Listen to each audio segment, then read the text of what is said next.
General PSC എക്സാമുകൾക്ക് ഏറ്റവും അധികം പ്രാധാന്യം കൊടുത്ത് പഠിക്കേണ്ട 3 സബ്ജക്റ്റുകളിൽ ഒന്നാണ് ഇംഗ്ലീഷ്. ഇന്നത്തെ വീഡിയോയിൽ റെഫർ ചെയ്യാൻ പോകുന്നത് എന്തുകൊണ്ടാണ് ഇംഗ്ലീഷ് പാടായിട്ട് വരുന്നതെന്നും എങ്ങനെയാണ് ഇംഗ്ലീഷ് വരുതിയിലാക്കാൻ പോകുന്നതെന്നും ഏതൊക്കെ റിസോഴ്സസ് ആണ് ഇംഗ്ലീഷിന് ഉപയോഗിക്കേണ്ടത് എന്നുള്ളതുമാണ്. നമുക്ക് വീഡിയോയിലേക്ക് കിടക്കാം. Hi, this is Vishnu. Welcome to intense academy. ഇനി ഗൈഡല്ല, ഗൈഡൻസ് ആണ് വേണ്ടത്.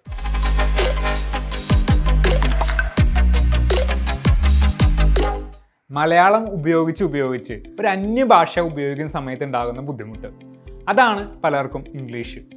നമ്മൾ മനസ്സിലാക്കേണ്ട കാര്യം PSC എന്നുള്ളതിൽ ഇംഗ്ലീഷ് എന്നുള്ള ഭാഷ അത്രയധികം നമുക്ക് പ്രാധാന്യമുള്ളതാണ്.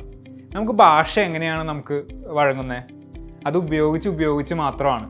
നമ്മളൊരു കുഞ്ഞു കുട്ടിയായിരുന്ന സമയത്ത് ഉപയോഗിച്ചിരുന്ന ഭാഷയുടെ ഡെവലപ്മെൻ്റ് അല്ല നമുക്കിപ്പോൾ.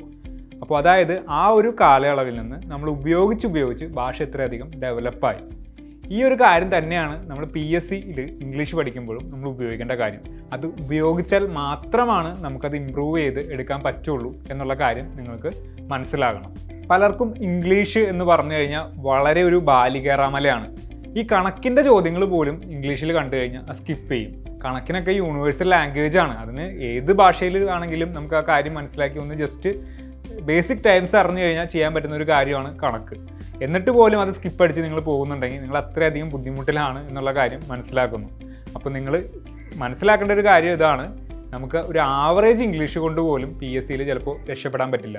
LGSൻ്റെ ജോലികൾ നിങ്ങൾക്ക് കിട്ടുമായിരിക്കും, പക്ഷേ ഒരു LDC നിലവാരത്തിലോ അല്ലെങ്കിൽ അതിന് മുകളിലുള്ള ഒരു പരീക്ഷ നിങ്ങൾക്ക് ക്രാക്ക് ചെയ്യണം എന്നുണ്ടെങ്കിൽ നിങ്ങൾക്ക് ആവറേജ് ഇംഗ്ലീഷിനേക്കാളും ഒരു പടി മുകളിൽ നിൽക്കുന്ന ഒരു ലെവലിൽ നിങ്ങൾ ആയിരിക്കണം.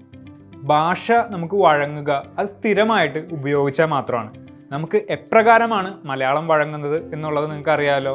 ഉപയോഗിച്ച് ആളുകളോട് സംസാരിച്ച് ആ രീതിയിൽ നമ്മൾ ഉപയോഗിക്കാൻ ശ്രമിച്ചെങ്കിൽ മാത്രമാണ് നമുക്ക് ഇംഗ്ലീഷ് ഭാഷ വഴങ്ങുകയുള്ളൂ.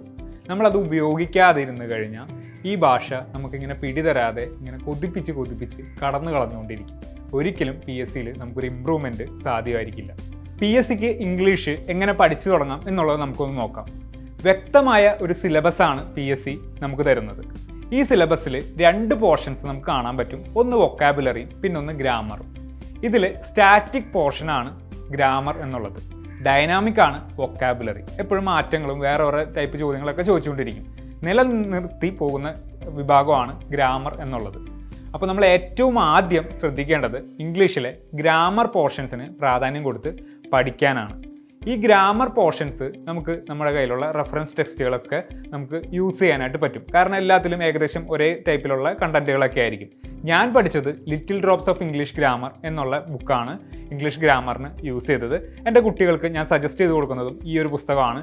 ഉപയോഗത്തിൽ വളരെ നല്ലൊരു അഭിപ്രായമുള്ള ഒരു പുസ്തകമാണ്. അതേപോലെ തന്നെ നല്ല കണ്ടൻസും ഉള്ളൊരു പുസ്തകമാണ് little drops of English grammar.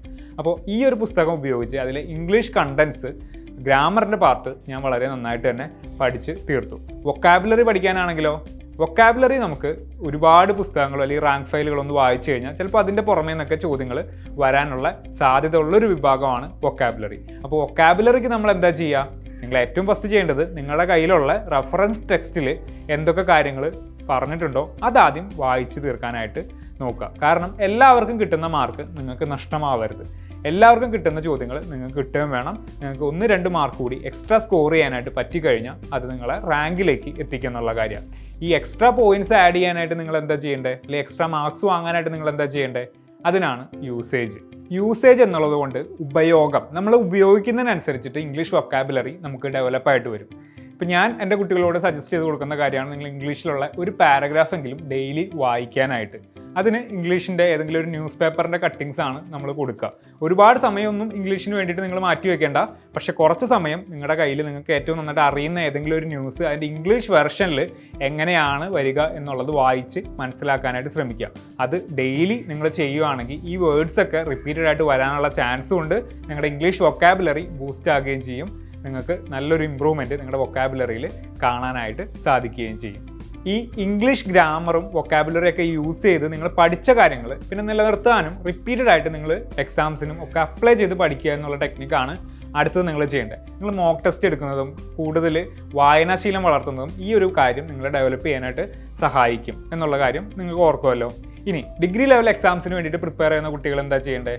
അവർ ചെയ്യേണ്ട കാര്യം, നിർബന്ധമായിട്ടും ചെയ്യേണ്ട കാര്യം, നിങ്ങൾ നിങ്ങളുടെ ക്വസ്റ്റ്യൻസ് ഇംഗ്ലീഷിൽ കൂടിയുള്ളത് വായിച്ച് മനസ്സിലാക്കാനായിട്ട് ശ്രമിക്കുക എന്നുള്ളതാണ്. 2 മീഡിയത്തിലും നിങ്ങൾക്ക് ക്വസ്റ്റ്യൻ പേപ്പറിൽ ഉണ്ടാകും. പക്ഷേ മലയാള ഭാഗം വായിച്ചു കഴിഞ്ഞാൽ ചിലപ്പോൾ നിങ്ങൾക്ക് മനസ്സിലാകില്ലാത്ത ഒരു പ്രശ്നം വരും. അതിൻ്റെ കാരണം എന്ന് പറയുന്നത് നിങ്ങൾക്കുള്ള സിലബസ് ഇംഗ്ലീഷിലാണ്.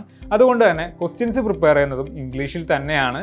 ജസ്റ്റ് ഗൂഗിൾ ട്രാൻസ്ലേറ്റ് ചെയ്ത് അതിന് വ്യക്തമായിട്ടുള്ള ഒരു എഫേർട്ട് ഇടാതെ ഗൂഗിൾ ട്രാൻസ്ലേറ്റ് ചെയ്തിട്ടാണ് ക്വസ്റ്റ്യൻസ് നിങ്ങൾക്ക് മലയാളത്തിലേക്ക് പരിഭാഷപ്പെടുത്തിയിരിക്കുന്നത് എന്ന് പഴയ എക്സാംസിൻ്റെ ക്വസ്റ്റ്യൻ പേപ്പേഴ്സ് നോക്കിക്കഴിഞ്ഞാൽ കാണാനായിട്ട് പറ്റും.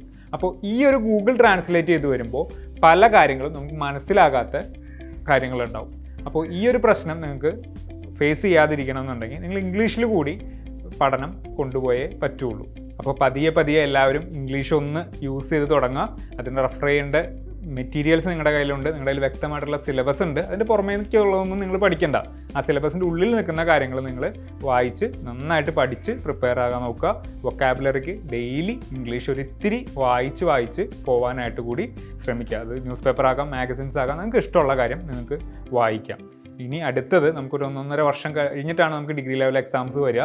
അപ്പോൾ ഈ എക്സാംസിന് മുമ്പായിട്ട്, അതിൻ്റെ മെയിൻസ് എക്സാമിനേഷന് മുമ്പായിട്ട് നിങ്ങൾ ഇംഗ്ലീഷ് അത്യാവശ്യം കംഫർട്ടബിൾ ആയിട്ട് ഇരുന്ന് കഴിഞ്ഞാൽ സുഖമായിട്ട് നിങ്ങൾക്ക് ഡിഗ്രി ലെവൽ എക്സാംസിൻ്റെ ജോലി കൊണ്ട് പോകാനായിട്ട് പറ്റും. അപ്പോൾ പുതിയൊരു വീഡിയോയുമായിട്ട് നമുക്ക് ഇനിയും കാണാം. See you. ബൈ.